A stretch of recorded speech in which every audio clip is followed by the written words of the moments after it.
Alright. Nga njala tandika olwalero. Video ya lero nga njala gitandika. Njala buli muntu yenna alina omwana ojje ku video eno.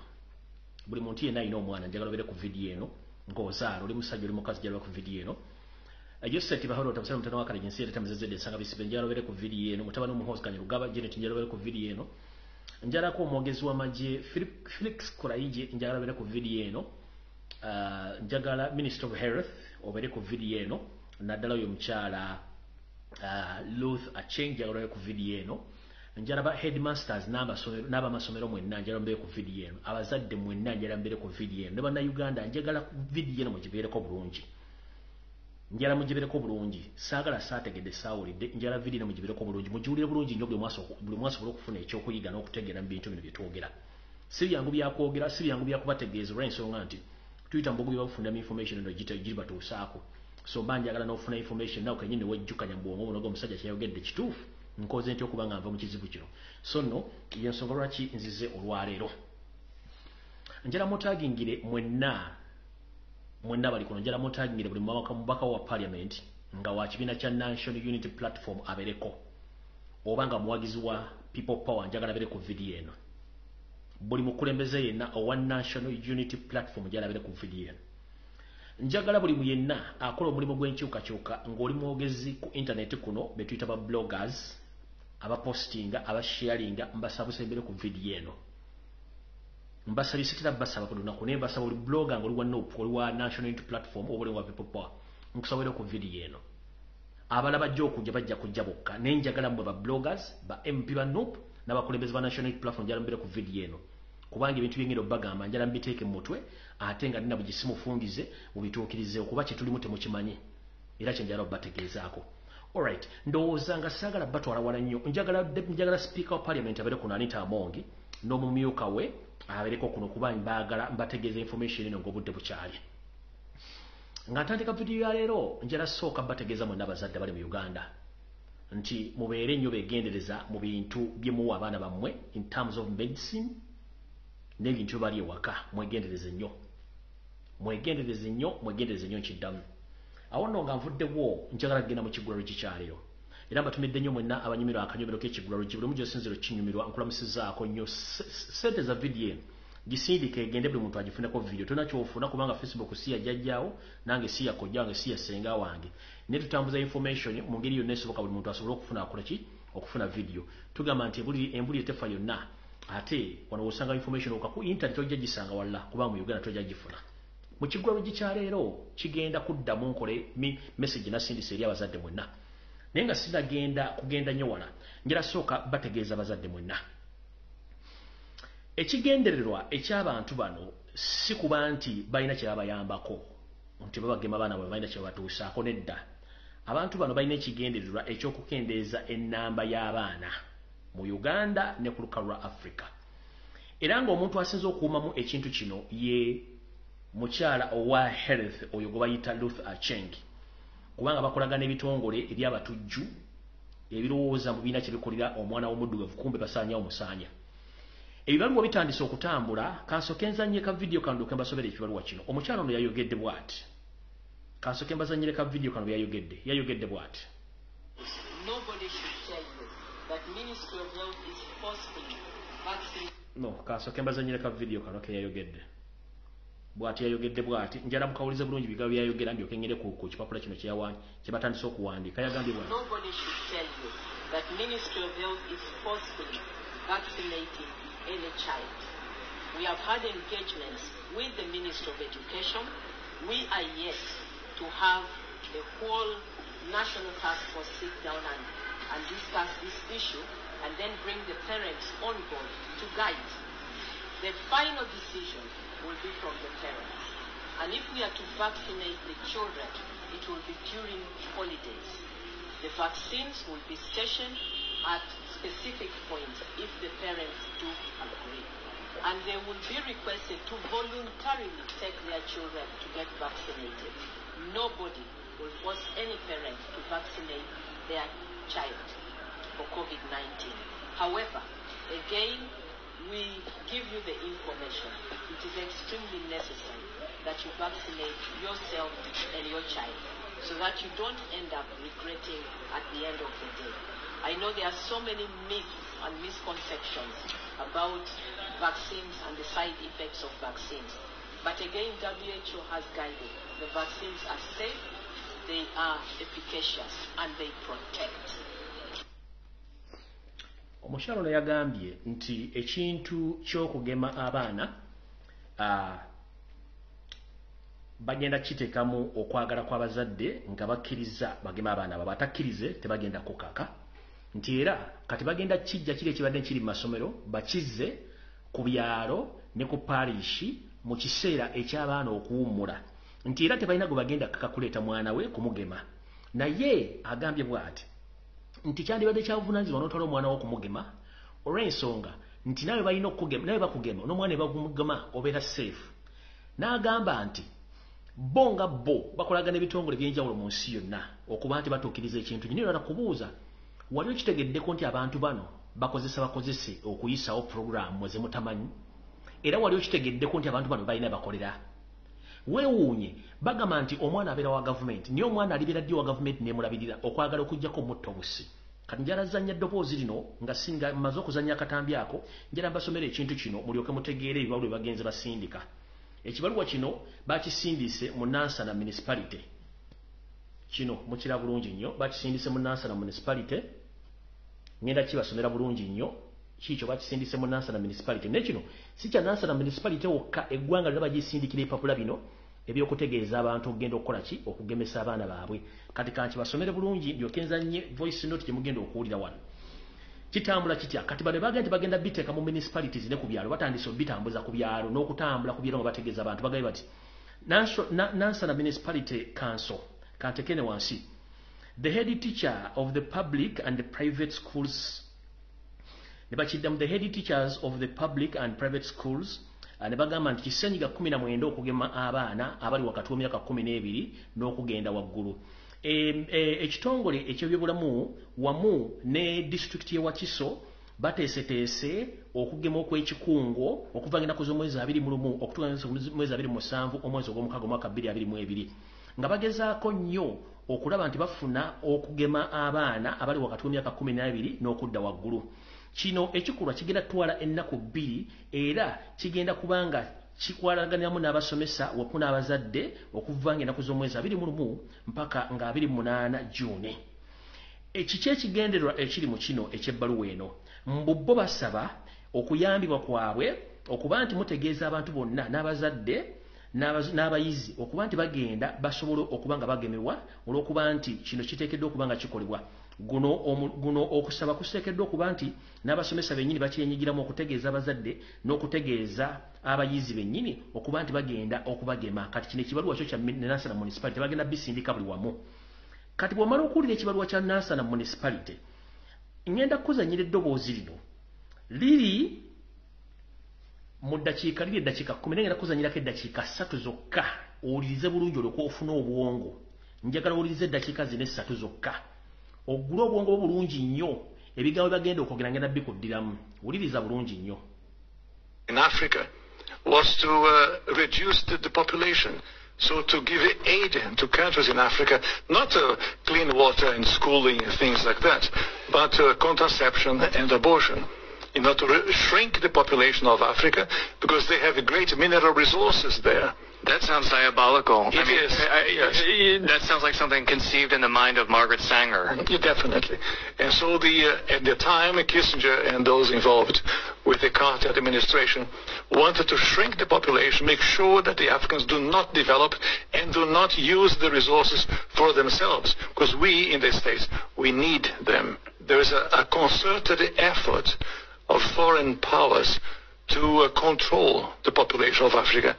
Africa is a huge continent, could feed thousands of more people, but the policies of the West, especially in Europe. For example, between 1990 and the year 2000, the United States, Canada, and Europe contributed about $6 billion in contraceptives. not to help the people, not to give clean water, clean food. That is not to fight malaria, for example. No, of course, perish the thought. Never. Yeah. Let them die. That's the whole idea. So, in our work in HLI, we denounce this reality to make the Africans aware that they have to defend themselves against the influence of foreign powers. Intentionally using synthetic molecules, which by design are cancer, AIDS, all of the women could dream up. Yeah, it's for the purpose of sterilization and population control. There's too many people on the planet we need to get rid of. In the words of Bill Gates, at least 3 billion people need to die. So we'll just start off in Africa. We'll start doing our research there, and we'll eliminate most of the Africans because they're deplorable. They're worthless. They're not part of this world economy. So they have their rights taken away, and they're suppressed, and they're experimented.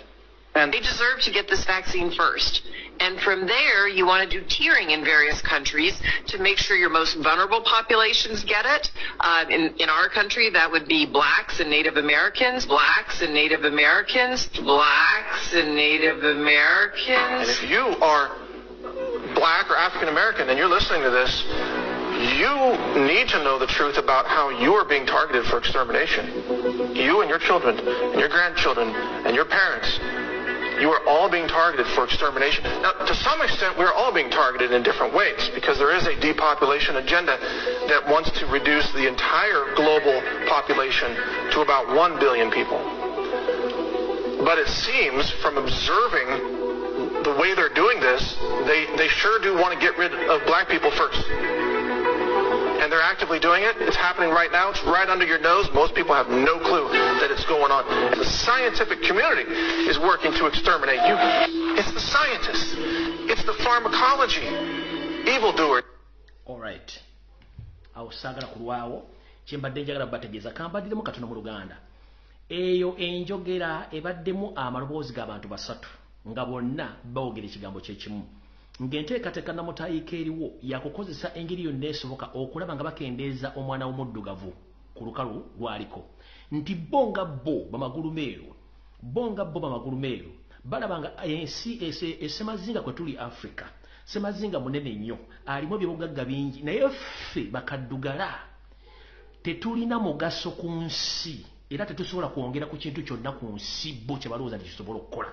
So ne basalo nti batukendeze sina kindi batujje kuba basobola okukozesa ettaka eryo okujjamu ebyobugagga babyagala mu nsi zaabwe zikulaakulanya ffe tetubinaako mugaso.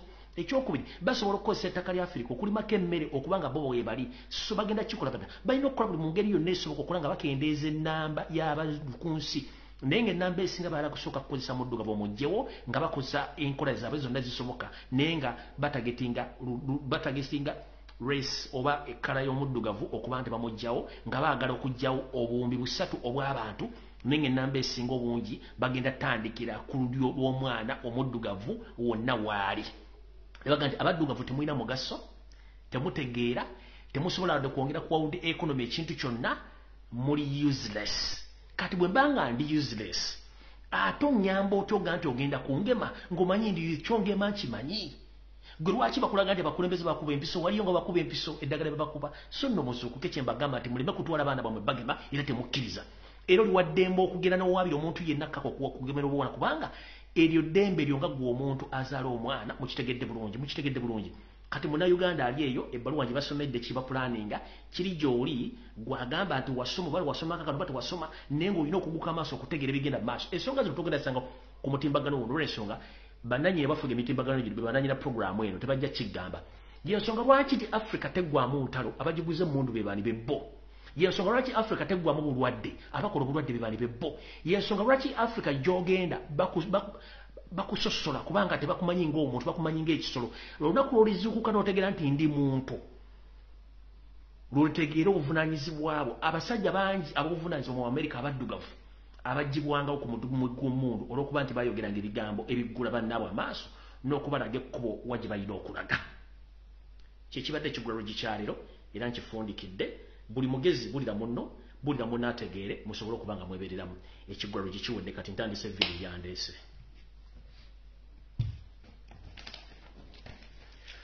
kansubire nti omukulembeze wange gwe nalonda Robert Kyagulanyi Ssentamu atuuse ku video eno n'abakulembeze bonna aba National Unity Platform kwekulira omukyala Anita Amongi.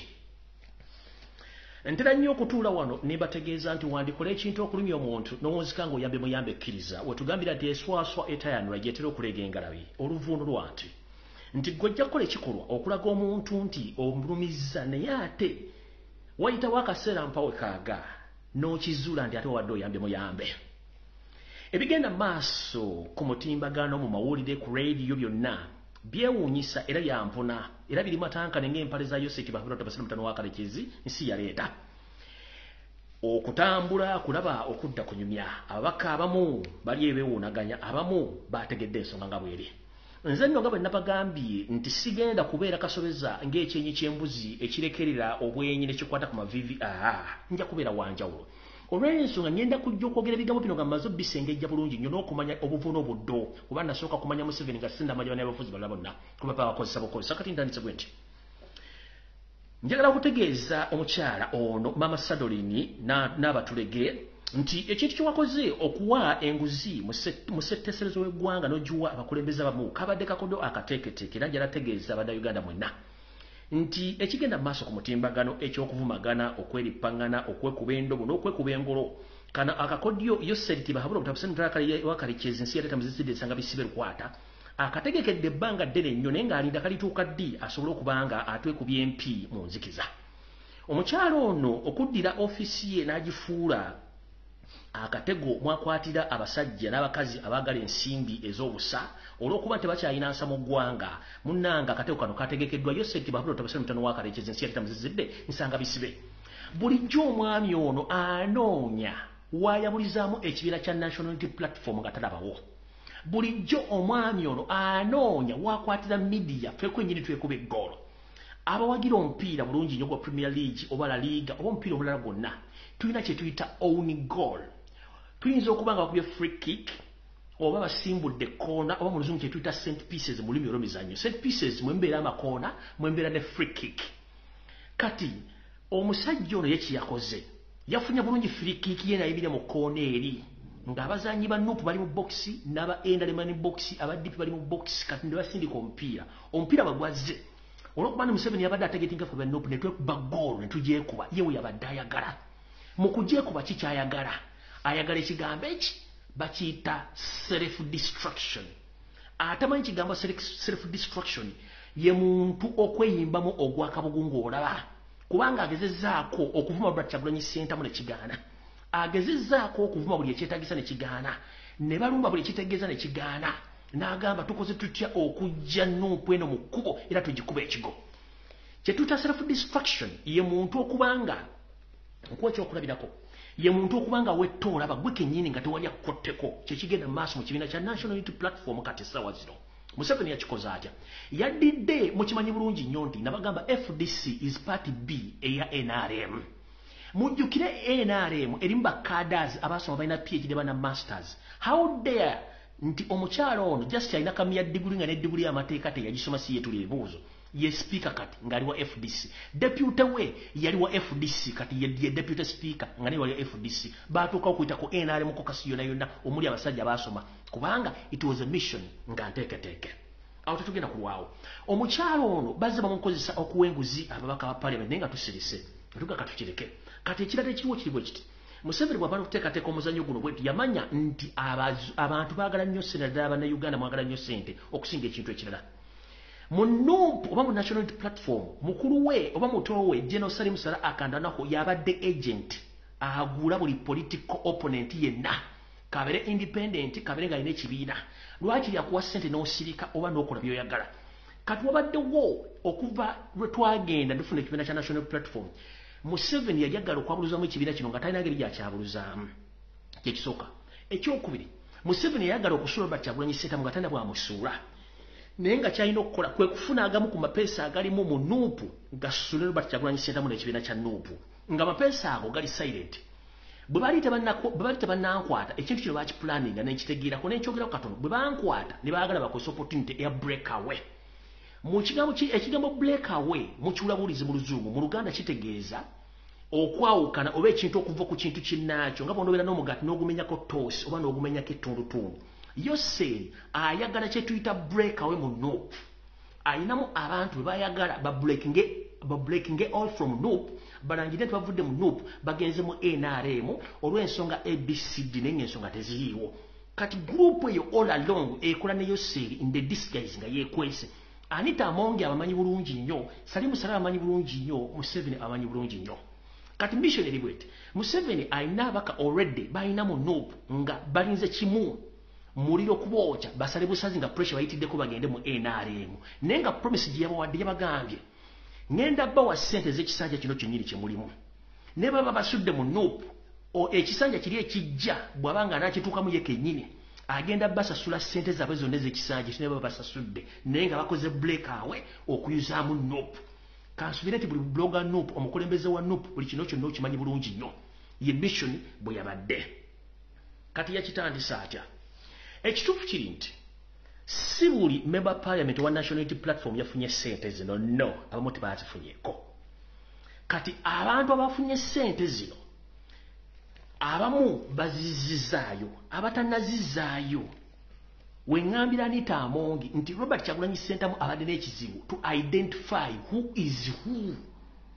Robert Kyagulanyi Ssentamu abadde n'ekizibu to identify oba okuzuula ani yaani amulyamu olukwe nga tasobola kijjayo mu bwengula bwakyo n'akireetako. Kati Anita Amongi bwe yakutte natandika okuwenguza abaami ba parliament bano kyategerekese nti olwone Robert Kyagulanyi Ssentamu yategedde mapeesa ki agali mu Nuupu era agagenda okukola breakaway all along era buli jjaba takimanyi. Kati yakitegedde naye tugenda kihandolinga tutya?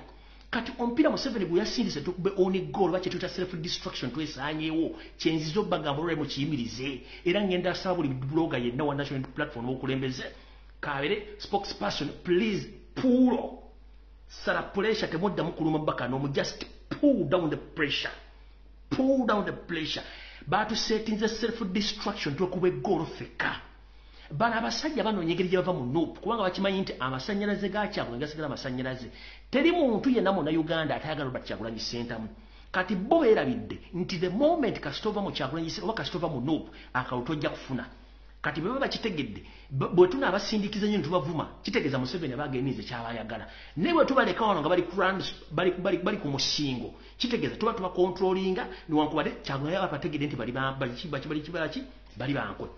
Kati Anita Amongi we mugambira nti wandikole ekintu okwagala okulumya omuntu n'owunzika muyambe ekkiriza. Yes, abaka bamuwa bawadde ssente naye ffe watuyambye to identify who is who. Nkiddamu watuyambye okumanya ani yaani mu kibiina kya National Unity Platform adda ku ba parliament kyenkugamba nti gwokola ekintu okulumya omuntu n'owunzika ng'oyambe ekkiriza. Watuyambyeko okumanya era ne Kyagulanyi ategedde. Kati muolo kuba osiriwa mu Muliro obuzibu aba NRM mulowooza mwosa ekintu kino kyasetingiddwa Museveni nga Anita Amongi akimanyi n'abala bonna bakimanyi ba opposition njala kubooza kuwa National Platform right sawa zino ekigambo self destruction ekitegedde kanyongera okuwaako ekyokulabirako kitegere kubanze ndi mukusomesa abantu bw'osanga omusajja ku kyalo nga munyi wange mwenge mulungi naye ng'olina ebintu by'omwegombako ng'obyagala naye ng'okimanyi oyinza omufunira weakness yakunywa mwenge. Kati Museveni akimanyi nti bannayuganda twagala nnyo ssente. Kati kyalina okukola bw'obanga olina omuntu gwolina byagalako naye nga okimanyi weakness ye ya mwenge ng'olina okufuna ky'oyagala nga either omaze omudistractinga n'eyettaka ennyini oba n'eyejjawo n'olyoka ofuna by'oyagala. Kati ky'olina okukola keeping on ng'omugulira omwenge buli wagunya akendeeza obulamu bwe n'afa n'olyoka ofuna ky'oyagala. Kati Museveni kyakola bano babwe ssente bannaye bategere nti babawadde ssente babakube babazikize kitegeeza nti buleka awo abagiqualifyinza agifunye bulungi. Kino kijjira kitya? Lwaki NRM yo bamemba parliament bate bayogera nti bafunye ssente? Go wa Nuupu blogger oba omukulembeze wa Nuupu lwaki aba NRM tebogera nti bafunye ssente? Point number 1. Lwaki aba Forum for Delaying Change tebogera nti bafunye ssente? Lwaki Democratic Party teyogera nti yafunye ssente? Lwaki Jema tebogera nti bafunye ssente? And the other independent member of parliament, they don't say that they received money. No. Why? Because Guno muzanyo gonna bagumanyi bonna ebina byonna bigumanyi bulungi nnyo ekigendera kyabe kyakusula National Unity Platform Robert Kyagulanyi Ssentamu. How? Bawe ssente abantu babategeere babayuze n'ekibiina bakiyuze nga tubadde tukyagala kati lindako njala weebuuze lwaki ono omusajja wa NRM Mbega lw'omusha nabeera ku NBS ne ku BBC telefayina yesoso ofuna ekipapula kya blackmail lwaki ate omwogezi wa parliament yagambye tebannagabako ssente Chris Obole ate nga Anita Mongi mukama we kitegeeza somehow somewhere kya backfirinze njagala kubuuza lwaki leader of opposition Masasi Mpuuga teyategeeza mukama we yasirikana katena kyeyayogedde kubanga bakyalina kye bagoberera okitegera kubanga tetunnatuuka kuvuma bakulembeze baffe oba kubavuma tumanyi nti abamu si balungi naye sooka omanye idea oba agenda ki yabadde babagawo ekintu kino okitegera agenda ki yabadde kati bw'obanga FDC teyayogedde bafunye ssente NRM teyayogedde bafunye ssente DPT yayogedde Jema teyayogedde kitegeeza bano bonna omulimu baguli bulungi bo kye bakola basasula ssente ba bloggers ne basasula ssente media ne basasula ba propagandist ne basasula natanga kuvuma njala mwetegereze bulungi nnyo mu national platform tulinamu abantu abalina platforms naye nga zikolera NRM directing atabamanyi omuntu najja nakola post nagamba nti banze sifayo busimanyi politics wa kamera twamukoowa twagala politics wa action naye nga wa noopu oli n'agamba nti ssente muzirete muziza kubaza mbuwa musolo kati gwoba olina njawulo kinayagala okuyizamu ekibiina kino kubanga Robert Kyagulanyi Ssentamu nga member parliament yagamba nti no sigenda kulya ssente za government kanzizo n'asettinga example kati gwa wagira bano nga tewategedde kozi ya ssente zino oba okoleraani that means n'abantu be tuli mu nupu double-sodded bloggers mwe bali bangi ekintu kino ekyovuga kiri well planned bulungi nnyo nti mubakube mubasuule naye nga mumala obbasuula plan yayo beeyiseewo kati kiriwo kiti which emabega before nga kino tekinnabeerawo Museveni yabadde ne meeting n'abantu ab'omunda bagenda okuzannya omuzannyo guno na-identifying ennamba z'abaka ba nupu bayagala era ne batula no bateesa okubasasula ssente ez'ekisanja kino nakiri ekijja singa baba tebayiseemu abo we bali kati abo ku kabinja ako kwe kuli bwe mugenda okkuba bayite n'abala bagende kye tuyita break away baba tukubye ggoolo mukitegedde bulungi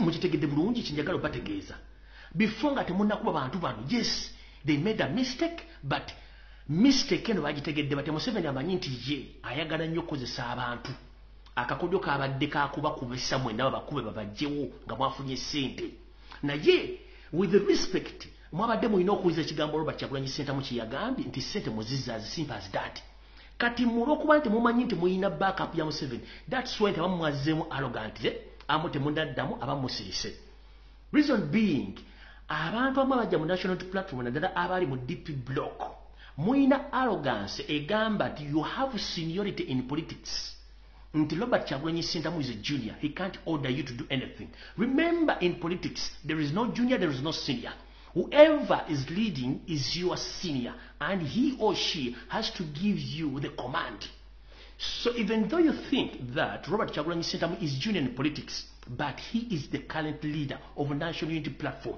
you have to respect him stop undermining him because the reason as to why you got out of DP because you had so many wrangles with Museveni agent that is nobody Mao with all respect mulekerawo kwandamayininga Robert Kyagulanyi Ssentamu bw'anaagamba ki please okusoma ennyo si kwe kutegeera okulwa ku nnyumba za landiroodi tezifuuka zizo okitegeera bulungi nnyo n'okuvuga emmotoka ya gavumenti ng'ogivuga buli lunaku tefuuka yiyo era obeera mupangisa ogikozesa bukozesa n'omala olina ogizaayo after that kati njala mukitegere bulungi nnyo nti guno omulimu mulekeraawo abasajja bava mu deep block to respect Robert Kyagulanyi Ssentamu you might be a lawyer you might be a lecturer you must be having a master degree but a leader is a leader because he's the one leading with all powers entrusted in him by the citizens of the Republic of Uganda because they elected him ask yourself since you have been in politics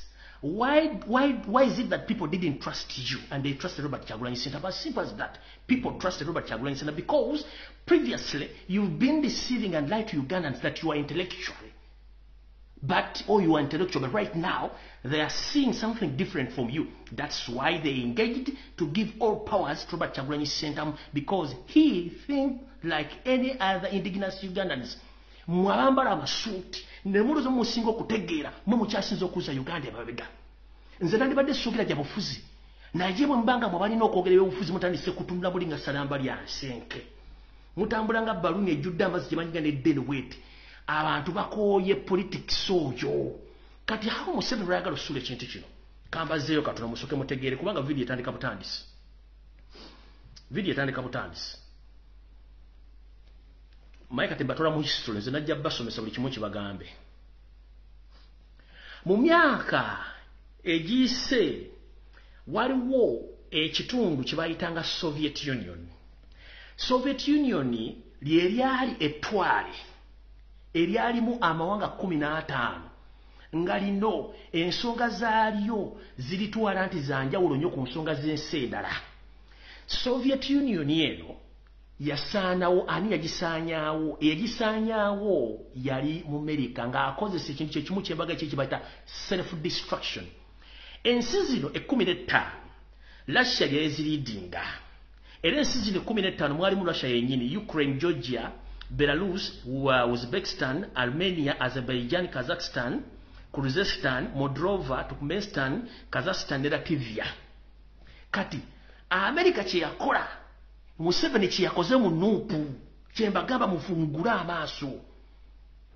Zino zonna ensi bazeekutulako nga zigenze olwa propaganda blackmail n'okwawula amaanyi okugyako amaanyi ga Soviet Union gijjo gisaanyaawo n'abateekamu politics omukka ne balyoka zino ne zivaako zi Latvia, zi Kazakhstan, zi Moldova ne zivaako ne zi Ukraine. Russia nesigala ng'esigalira shangeji Soviet Union nesaanawo bwetu. Kati that is the exact method Museveni gyakozesezza olwaleero kusaanyawo kibiina kya National Unity Platform n'ebifo nga tonnakuba mubaka. Soko tuze wansi nga lyobuze wait a minute. Kino kizze kitya nga babloga ba enda ne bakivuga. Kizze kitya nga propagandist ba enda ne bakivuga.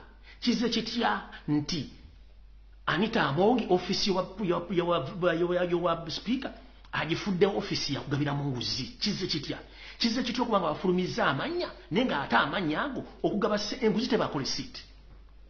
What would why the enguzi tebakole sit? It was a bribe. Which bribe was driven to divide Nope. Ne timu yayo yona. Kaniba mutegedde engeri gyebayaza mu Soviet Union. Yengeri bana akakodi ke bakoze. Fe twesanyewo fefeka nga twesanyizawo. Although oba ne wankubadde njagala bategeeza. Bino byonna byabaddewo. Nga bwe nabasabye tulinde omukulembeze wa Robert Kyagulanyi Ssentamu kyagenda okwogera olunaku lwa n'abale press conference naye nga already yawandiiseeko n'abategeeza bw'ati yagambye bw'ati yagambye a true freedom is when you overcome the fear of death. Yagambye emirembe emituufu gituukawo ng'omaze okuvuunuka okufa and the love of money. Nagamba ati emirembe mituufu gibeerawo ng'omaze okuvuunuka okufa okutya n'okwagala ensimbi okungi. Tugenze maaso. When you don't fear death, bw'oba totya kufa, nobody can scare you off. Bw'oba totya kufa teri muntu akutiisatiisa nti agenda kutta. N'agenda mu maaso n'agamba when you are not in love with money, nobody can buy you off. Nti bw'oba toli mwana mukwano na nsimbi tebaayo muntu agenda kutuukirira kugulaagula na busente obw'ekisirusiru otunde omwoyo gwo olyoka oguweeyo. N'agamba be truly free brothers and sisters.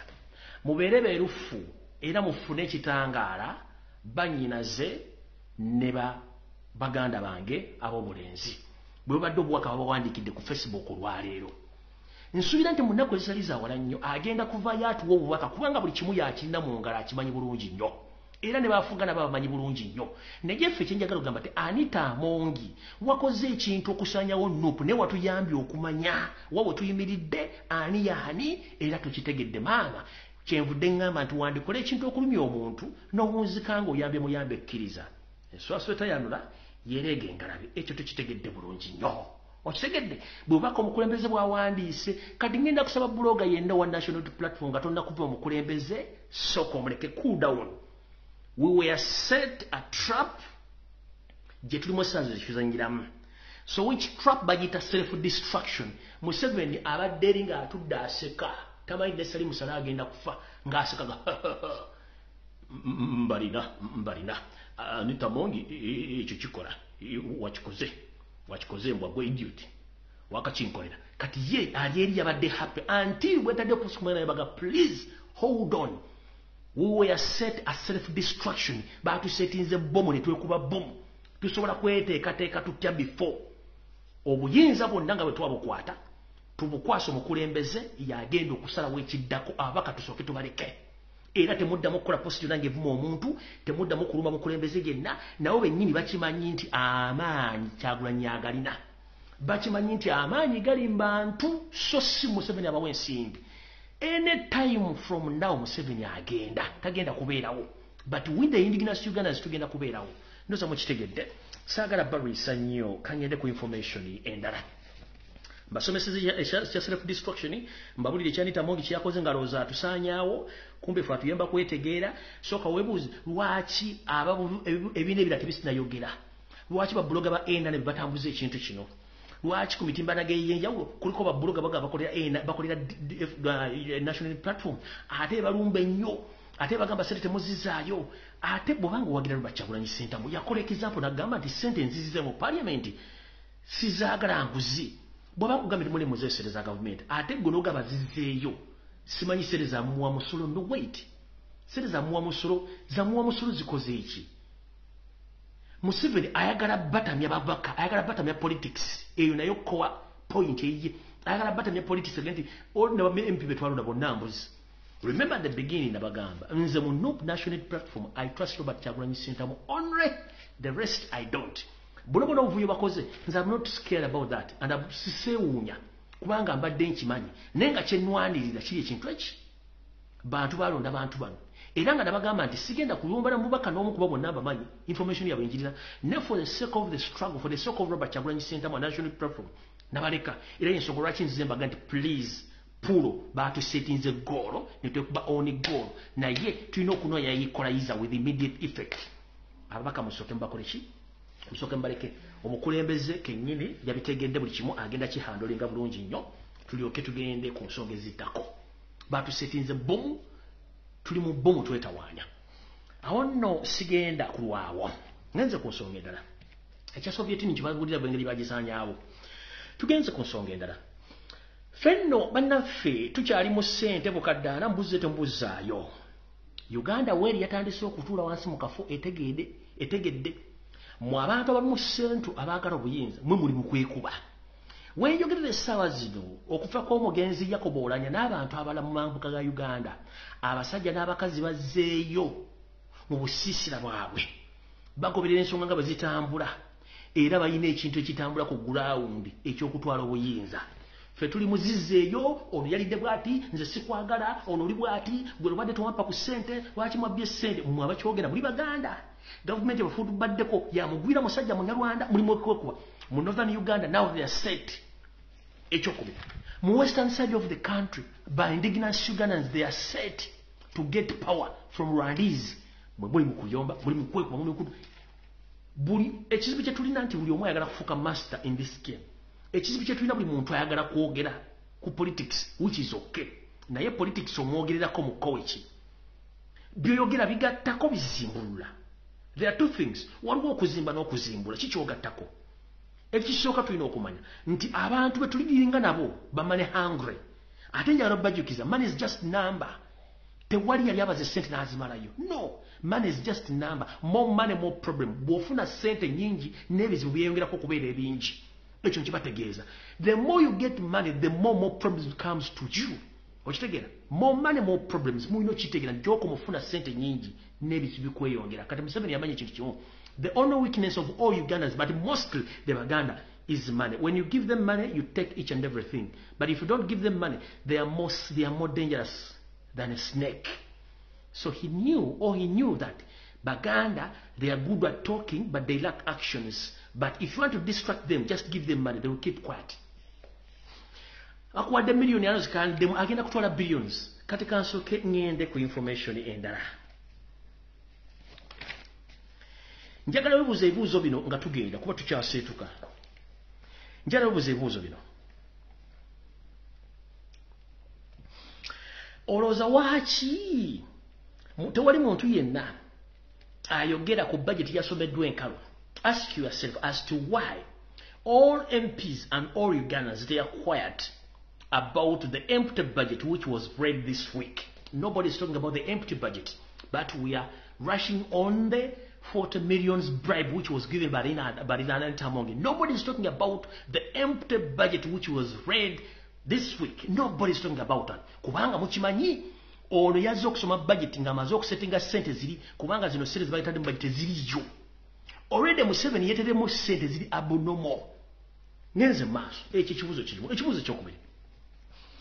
Ask yourself that nobody is talking about the Congo conflicts as we speak right now. Tewali muntu yenna ayogera ku conflicts ziri Congo, whereby the indigenous Ugandans who are serving in UPDF, they have been killed in numbers and their bodies are still in Congo, but nobody is talking about that.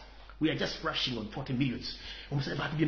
There are some national issues we must talk about. Even the MPs, they don't talk about the current situation in Congo. Rwanda has been chased out of Congo. 2 Uganda has been chased out in Congo. But nobody is talking about this issue. Millionaire. But your brothers and sisters have been assassinated and killed in Congo. And they are not paid. Muliro, millionaire. We have to place these MPs to ask them questions. What is budget? But we are quiet. Ask yourself, nobody is talking about the Moho's project which is moving across the country. Nobody is talking about Moho's project. Moho's project begins as the birthday party. Right now, from the birthday party to drinking party, from the drinking party now to football tournament across the country. Nobody is talking about that. But millionaire. Muhozi project itambula yasokera mu birthday nedda mu kunywa mwenge neva mu kunywa mukati batandise football tournament kati zitandise n'okuflopinga. Nobody is talking about this. Njalo muri MPRato eyayogedde ku Muhozi project as if they are not seeing. Bandi badde babuuza bali ku National Security Committee ya Parliament. We see that it's not constitution this boy to move around the country. Organizing party for what? Because we the people in opposition, we were stopped from consulting our people from every constituency. But why is it that Muhozi Laga is moving across the country, setting up parties for what use?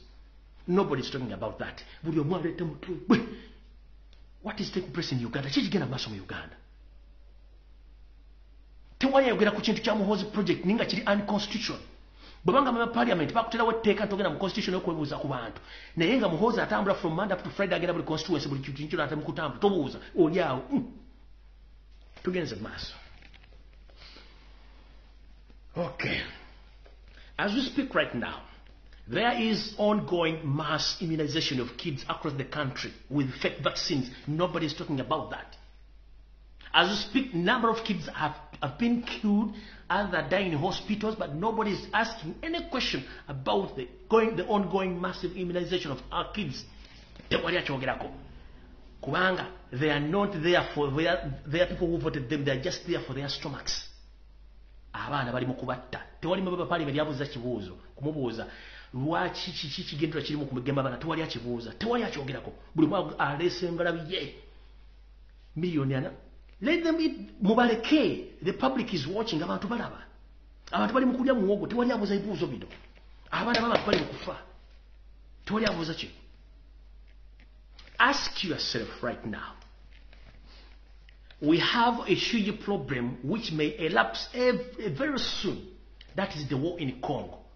But if I may ask one question, what is the main purpose or what is the main reason as to why UPDF was sent to Congo? And I must ask these MPs, why is it that Museveni asked for supplementary money in the parliament which went to construct roads in Congo? For what use? Jebabagobye basindika billions and billions of bagenda bakola enguudo ngano kampalo lyenguudo za bitaka munakivu wenu wansi ku park enkade wona wafu ne mukwata sente zo mu musomo ba parliament muzo Museveni agenda zimbe Congo jibamugobe sawa zino sente zaffe zibazitwala mwasi papa mwali musitudde ngala bize mugere munonyese jibazisindika mwazi wani sente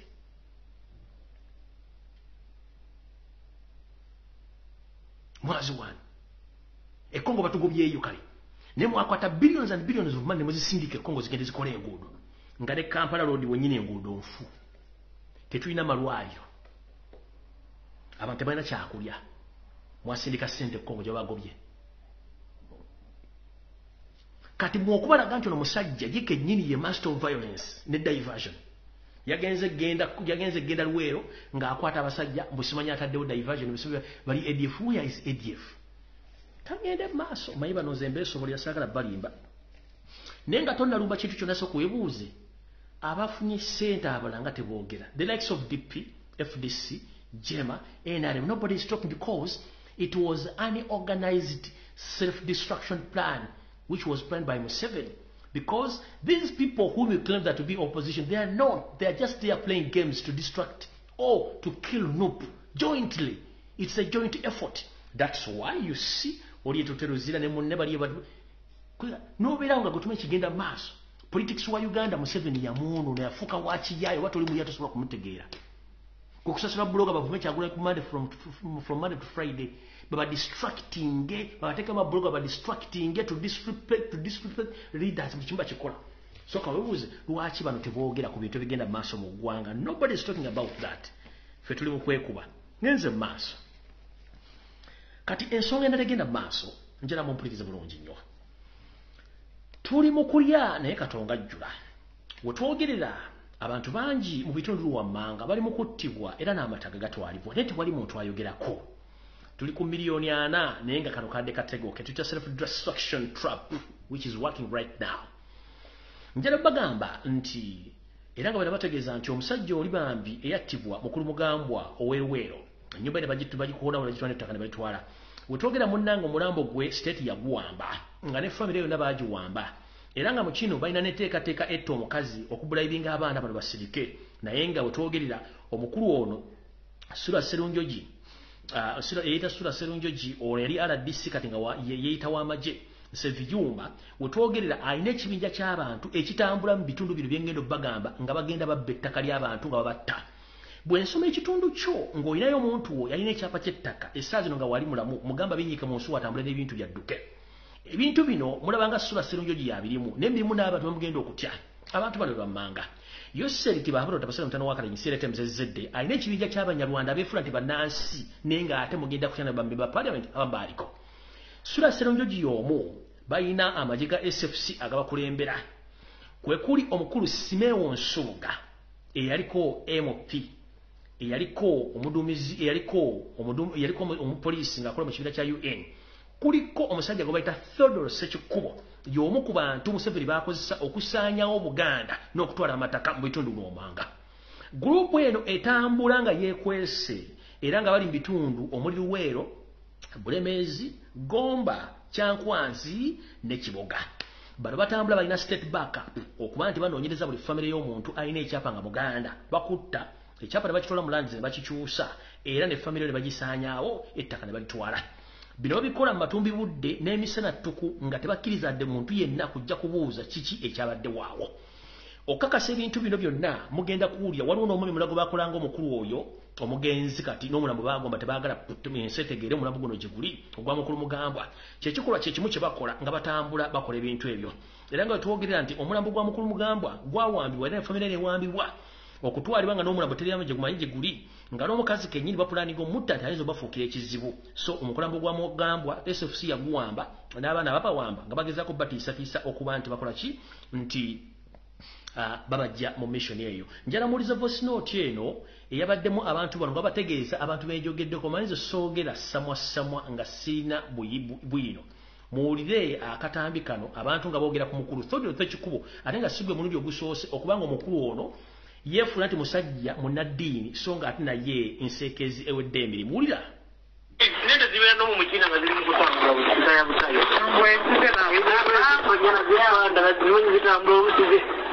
obuli musajja bamuwuuza nabati osanga obusi 10 ziri omukina tebazikuba nezikwata eyo tezirina gyeziwe nendambulo ziro nezikwatakyalina waalisiza nteze kalina tamanyina gye ziri nakati wamali Angelo Jukai twagala mwami mutyaba n'atugamba alina Sekikuba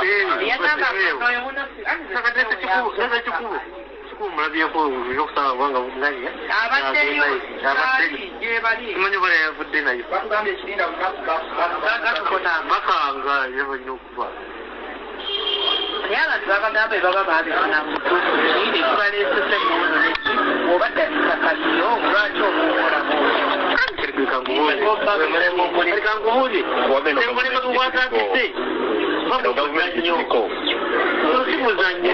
ate omuntu waba ayagala ettaka afazali ova nedda babanjira ojjukira bye baali baagala opima eryawakati bagenda basirikale ebyalimu rdckuba nemugamba you shoot me ogira ebyalimu naye bale rdc nenzera ku motoka nenzukuba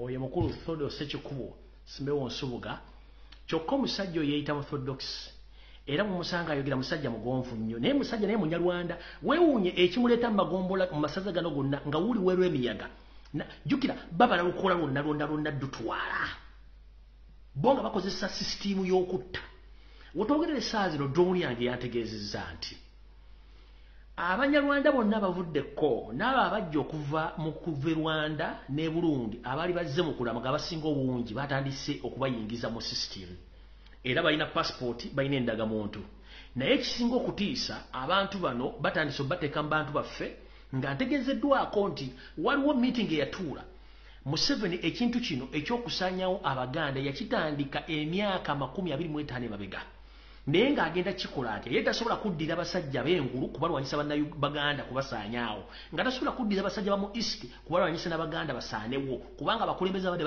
bakikoze nnyo nga tasobola kuddira abanyankole balwanyisa n'Abaganda kwesaanyaawo nga tasobola kuddira abasajja Bunyoro Waltoro kubalwanyisa n'Abaganda kubawalawo nga kyalina okukola kwe kuleeta buli munyarwanda yenna entalahamwe okugiyingiza mu Uganda naddala mu Buganda bamimire ku mataka batandika okunoonya Muganda kyayina ettaka Muganda kyasigazizza ekyapa era nga kakodya akalala kaliwo mumpembe munne kale kyezikayivula eri omusajja omunyarwanda ono ayina omusayi gw'abasajja Abaganda mu ngalo ze gusimanyi bulungi ne mutowe essaawa zino avundira mu banka erwakitula seri musale bayingiza amajambiya nkumuliitu mu bitundu ebyenjawulo nga buli munyarwanda yenna buli famire y'Omuganda emonitalingi b'Abanyarwanda 5 bwabanga mukazi akola obanga ali waka amonitalingi w'Abanyarwanda 5 bwabeera musajja amonitalingi w'Abanyarwanda 5 bano babayigiriza ennimi zaffe omuli Olunyolo Olutoolo Olunyankole Oluganda n'Olusoga n'ennimi bazimanyi bulungi nnyo gw'oyinza okuba otambula naye nga waliwo abantu bakutambulirako nga tomanyi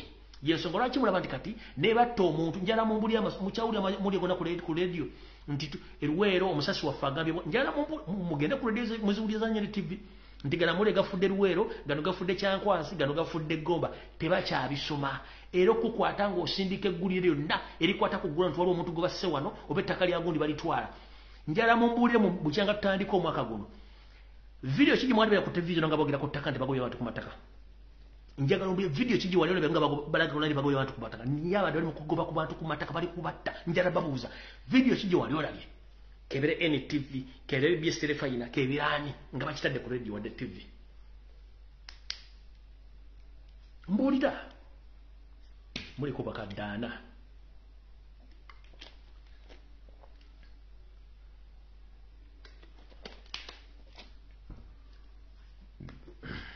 mbulira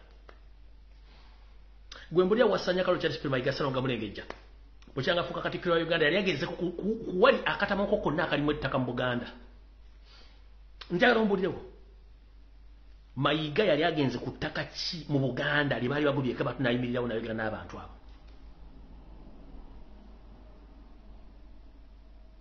waluddawa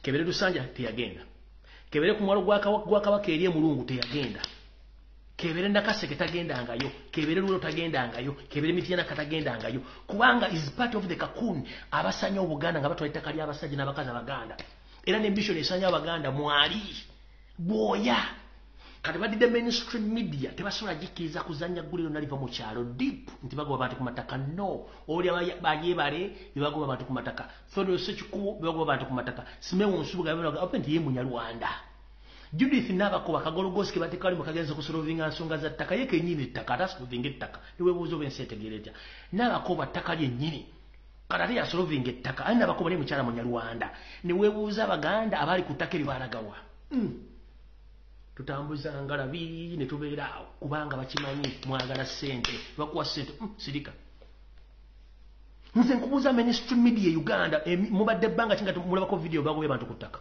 where are they? Where are those video?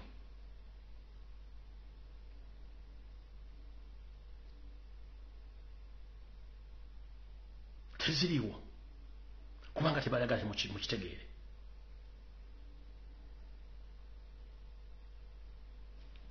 Nze ku information ndo manze sala balwako.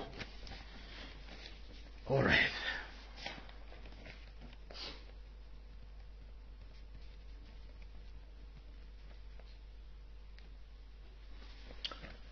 Njagala Museveni bere ku video ne family yo. Omanyi tugamba eriokanga netonya ntulabe ensisira bwe zenkana emyoyo. Njala banda Uganda mwetegereze nnyo ensonga. Nga bwe nabagambye nti ensi tekungulwa tugikyalako bukyazako wayagifiira. Bwetwogerera essaawa zino Salim Sale George akandwa nako eyita omusajja omusiraamu munywi w'omwenge n'alya n'embizzi n'adda ne mukati n'ewoogoma. Bwetwogerera essaawa zino ekimbe kimbala embiriizi era nga we babagamba nti yagenze temwewuunya naye nga kimbala embiriizi. Ali ludda mbadde mwewuuza gyali yonna yos buli muntu yonna yawadde information gyali sigenda gigaana ko buli muntu abawa information gyayagala. Era nze ngenda bagamba ekigambo kimu waali liddwale bajjanjala Museveni lyekyama kubanga bwe naga nti mbabuulye exactly point bannaffe bali bawa information mujjaga nti ate information gye babawa tekwatagana no ngenda bagamba bye bagamba byonna bituufu naye mujjukire ennaku zino bwe twogera information bagikyusa kajjala bagamba bati omusajja ono okusinziira ku drone zange jeno Salim Sale akanda naho omusajja mulwadde mu yinnyo era ng'essaawa yonna byasiba bikutuka ngira bwe twogerera ali kusiigibwa kw'abalwadde abakatoliki mwenna abakkiriza mu Katonda abamanyisa ekusiigibwa kw'abalwadde kasita omuntu yenna abeera omulwadde n'omuteekerako essala y'okusiigibwa kw'abalwadde mumanye nti oyo ebyo ebitono nga bwe nabategeezezako nti ebintu ebyo n'ebisinga obungi batandise obbikuŋŋaanya n'okumanya abaana babirina kirwadde ki ekimuluma omwami ono alina embwa zimaguja alina zijjamani shapadi enkadde ziri ezasooka ze ziboggula n'owulira ng'embwa ewoggula erina sitirio erina beesi erina luto alina ezo zimaguza zijjamani shapadi. Omwami ono ekirwadde ekirala ekimbala alina kansa gwe bayita intestinal cancer. Omukulu ono ng'oggyeko ziri embwa zimaguja zijjamani shapadi eziboggula n'abadde ajja okubba n'adduka alinamu ekirwadde kye bayita intestinal cancer oba kansa ow'omubyenda. Ekintu kino ekya kansa omubyenda nakibabuulira luli mwanta mukitegeera nti omwami ono bw'omula nti azimbye wano akeera ku makya ng'ayambadde empale endala n'akeera ku makya ng'empale tekyamutuuka olw'okuzimbagatana ng'omugugu gw'obuleega. Bwe twogerera essaawa zino olumu manyina okwambala leesu nga sayizi naye mukendi yamususseko obunene n'ayambala bwambazi leesu ebifaananyi mutera obbiraba si lwakuba nti ayagala lw'ensonga nti akeera ku makya nga sayizi yazzeewo bugenda okukya nga sayizi endala yakyuse.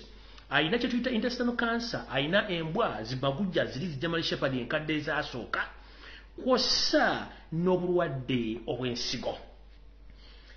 Abamukolako abakugu bagamba nti kino kizibu nnyo okuba nti omusajja ono awona era taasulewo taakeese olw'ensonga nti omwami ono ensigo emu yafa dda naye ng'ate olw'okuba nti alina ekirwadde kiri ekya intestinal cancer oba intestinal cancer tebasobola kujja mu nsigo kuteekamu nsigo ddala nti ate n'eri esigaddemu naye yeremereddwa.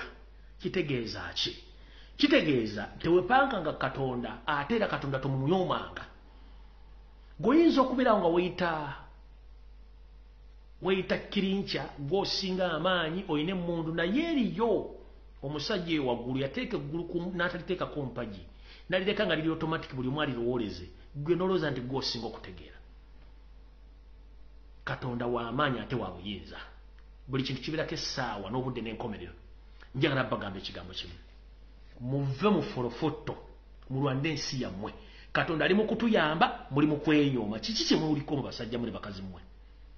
Already tabi ono omusajja n'abagambye nti akwasaganya ebitundu 7 ku gavumenti ya Yoseli Bamutabukide tasira mutano wa Kalekizi.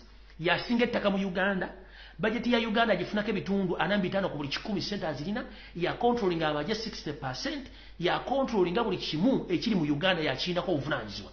Kati dino tebe bali vuddeko kitegeeza eyalalula Museveni beesiridde. Nenga tetunnagenda eyo.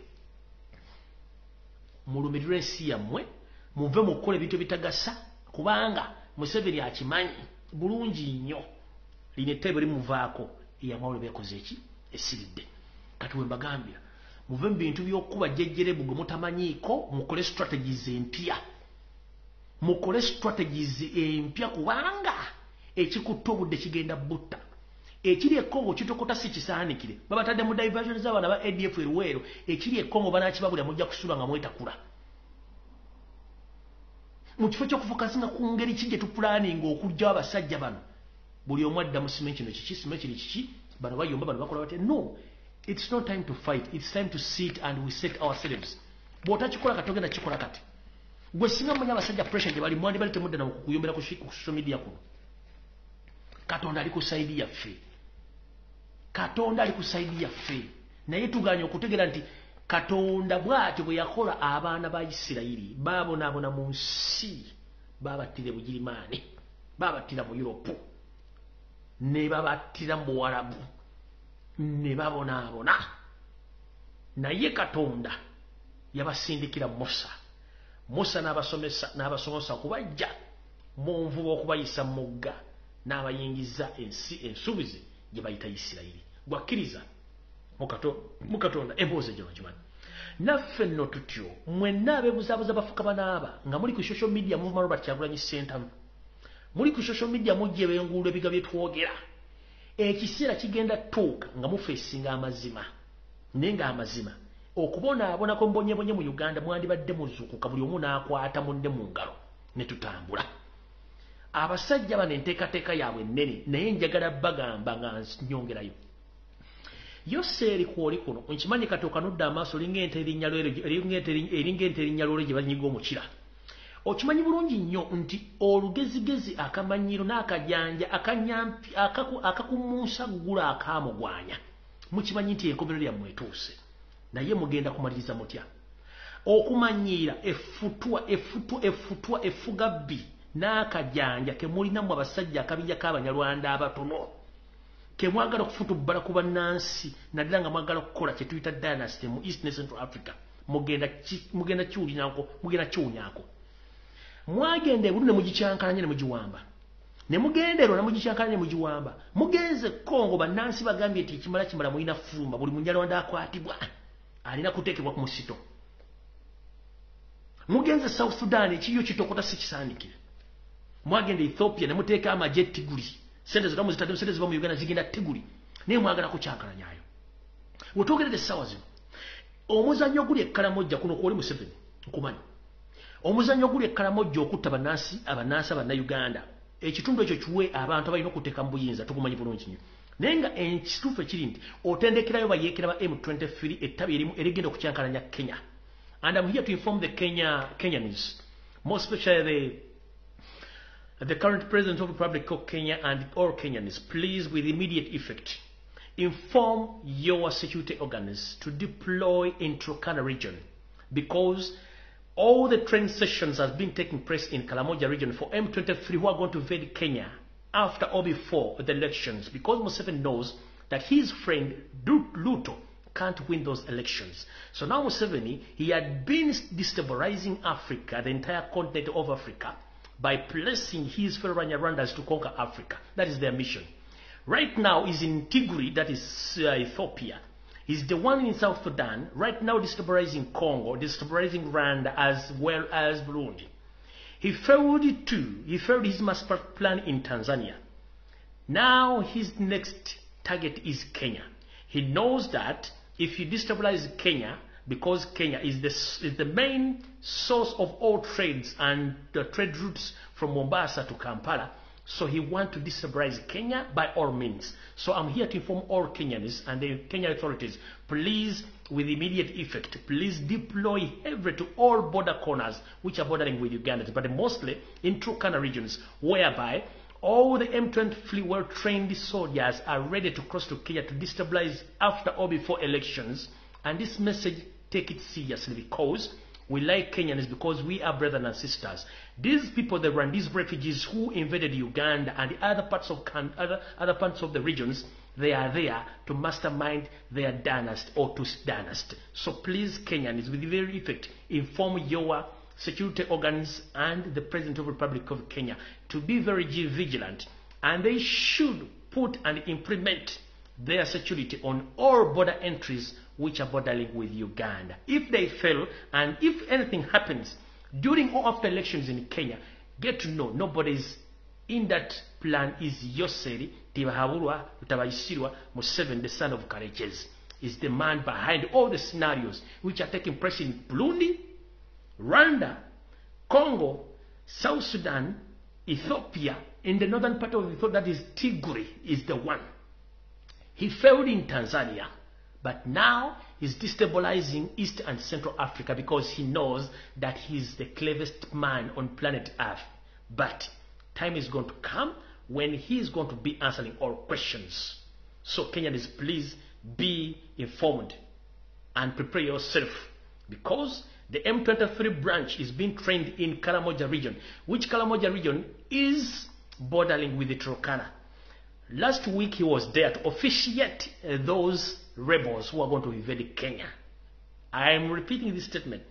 Yoweri Museveni was in Karamoja region to officiate officially the rebels who are going to invade Kenya during or after elections. That is my message to all Kenyans. Please tell a friend to tell a friend in Kenya to be on alert about that move. Okay. Ekyasali muserenki bagambye